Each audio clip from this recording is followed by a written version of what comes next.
Hi everyone, and welcome back to my studying. Today I will be talking about Project Hail Mary, a new novel by Andy Weir.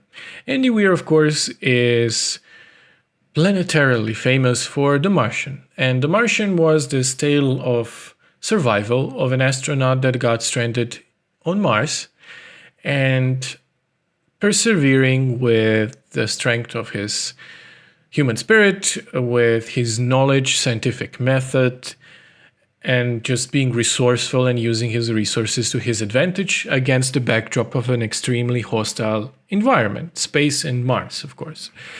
And this was a tremendous success. And after that, all eyes were on him. How is he gonna follow up The Martian? And he kind of did a somewhat different thing. He wrote a novel called Artemis. Artemis is a novel which got middling reviews. It was a tale with a lot of political intrigue with a larger cast than usual, and it had a younger female protagonist, and almost all of those things are not exactly Weir's strongest suits necessarily. I did not hate it, but I did not like it. It was kind of a solid C minus, maybe, in my opinion. And I got a feeling that Weir was trying to make a series out of it, which did not pan out. And after that, he went quiet. Up until 5 or 6 weeks ago, when a book trailer dropped, which is how you know you're a big author, you can afford to make a book trailer. But I digress. The trailer kind of tried to sell this book, Project Hail Mary, as a return to form. And naturally, my first thought was, well, is this just going to be The Martian 2.0? And in some regards, it is. And I don't hate it. I don't think it's a bad thing. And in some, it's not. So let's talk about that. So first of all, I'm going to do some major spoilers of this book because there are a lot of twists here. But let's talk about the structure first, right? Before I go into the plot, the novel is told through first person, same as The Martian was, but with an added element of an amnesiac protagonist. So the novel starts with our hero stranded in space with amnesia. And then we have flashbacks as he regains his memory to who he is, what is he supposed to do, how he got where he got. So with that out of the way, the actual premise of the novel is quite brilliant, I would say. So the protagonist, whose name is Ryland Grace, is a disgraced physicist who kind of retired from the academia at large into a teaching position because he published a somewhat controversial paper which posited that water is not the necessary requirement to life on other planets. And as he is in the middle of his teaching position, he's watching the news, and the news break out that the sun is getting dimmer, which is not an uncommon disaster movie trope, right? But there's a twist to it. The sun is getting dimmer and weaker because of an extraterrestrial threat. Again, not an uncommon thing, but the extraterrestrial threat are not aliens, not an evil alien army of little gray men, but a tiny microorganism, a bacteria even, called astrophage, which sucks out energy out of the sun, feeds on it essentially, and is slowly killing it, but at exponential rates. So the Earth is doomed. It has maybe 20 to 30 years before everyone dies. So, seeing as he is someone who actually published and was interested in this topic, he gets recruited because, well, this is a life form that survives on the surface of the sun where there can be no water.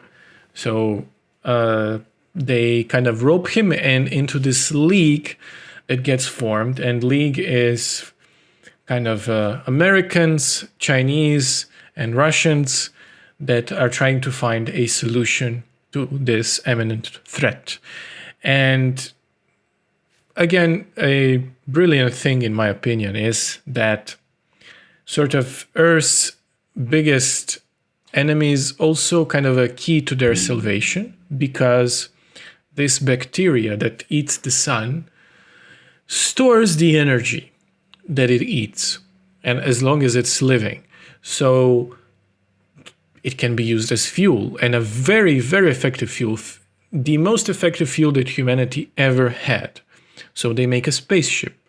But what are they going to do with it? Well, they observe and find out that there is this solar system in Tau Ceti, and their sun is having the same thing happen to them. Astrophage, as they dub it, this tiny microorganism, is also eating that sun. But the neighboring system has a sun that is not affected by an astrophage.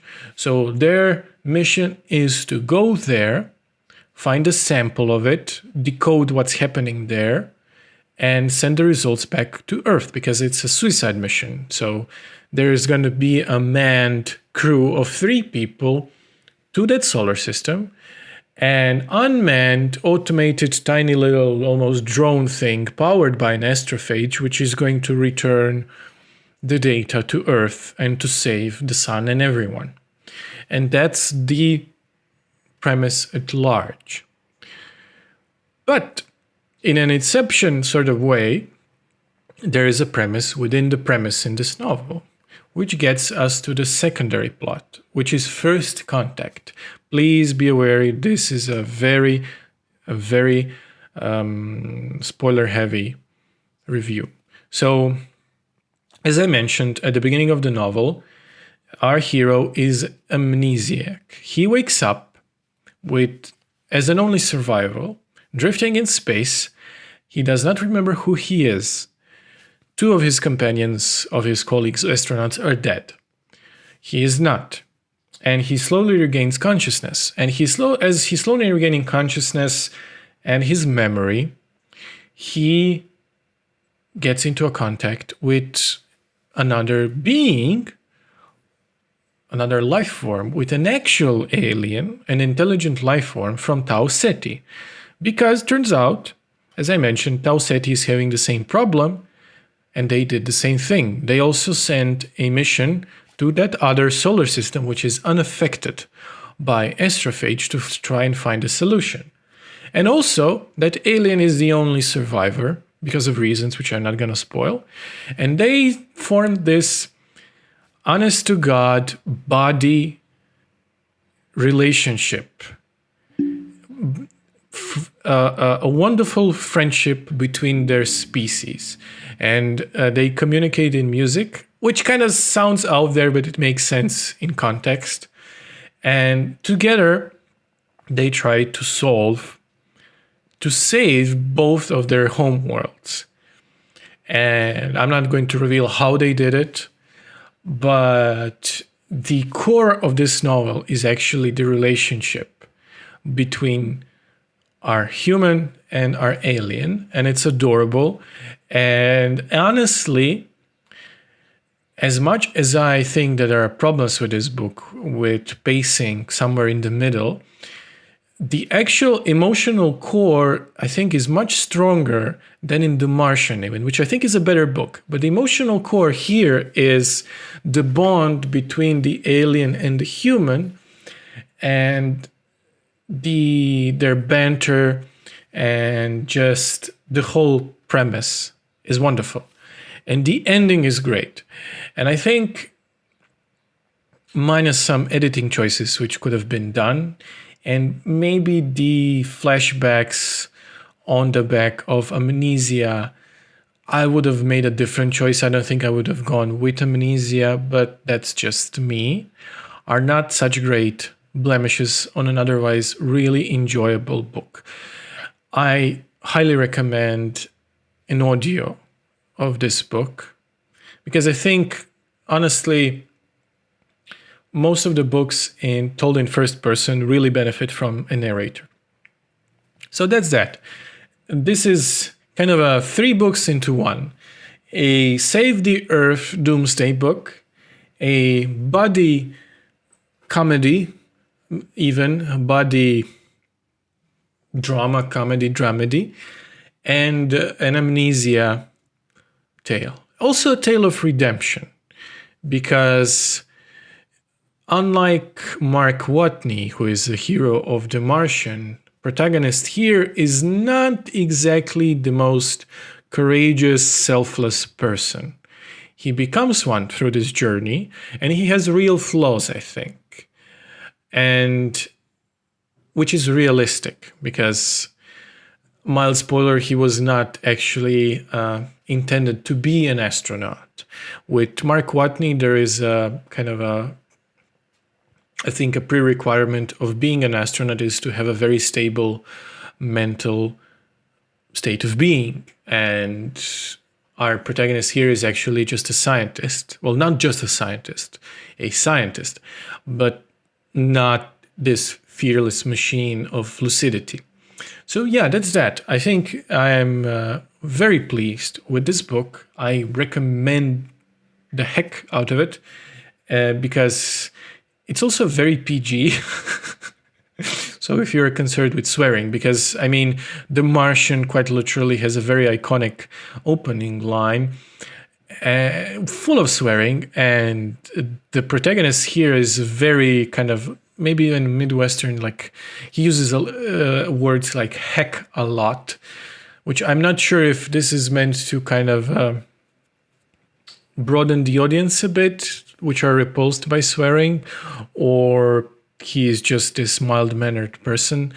I don't know. But I enjoyed it tremendously. If I had to rate it, I would say like B+, probably. Yeah, B+. A solid B+. A really good book.